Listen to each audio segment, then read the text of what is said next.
আসসালামু আলাইকুম, কি অবস্থা, কেমন আছেন সবাই? তো দুইজনের জন্য আজকে দুইটা হিজাব বানাইছি। তো কেমন লাগতেছে হিজাবটা নিয়ে? হ্যাঁ, অনেক সুন্দর লাগতেছে। তোমারে না জানাই কিন্তু বানাইছি। এই দেখেন, ওর এটা পছন্দ হ্যাঁ, হয় আমরা নাই। সারপ্রাইজ হয়ে গেছে আমি আর আমার মেয়ে। ওর এটা পছন্দ হয় না, এই যে দেখেন। বাট মেয়েটা একটু টাইট হয়েছে, এজন্য আর কি ওর মন খারাপ। এই যে ওর ভালো লাগতেছে না। দেখেন কি ও অবস্থা। নেবে না, ও ওর পছন্দ হয়নি। কি আম্মু নিবে না?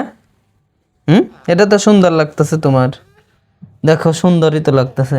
রাগী মেয়ে আমার এটা। সুন্দর লাগতেছে না? তোমাকে সবাই বলবে অনেক সুন্দর, কিউট বলবে, কিউট বেবি। দেখো সবাই বলবে কিউট না, বেবি, হিমুর বলবে আম্মুর ভালো মাশাআল্লাহ। লাগতেছে। হিমুর আম্মুর ওকে, এটা পরে তোমার ভালোই লাগতেছে। তাই নাকি? দেখছো তোমার আম্মু, তোমারও সুন্দর দেখা যাচ্ছে, অনেক সুন্দর। এই দেখো অনেক সুন্দর দেখা যাচ্ছে। মেয়ের অনেক রাগ হয়েছে, ও নেবে না এটা, ওর টাইট হয়েছে এই জন্য আর কি।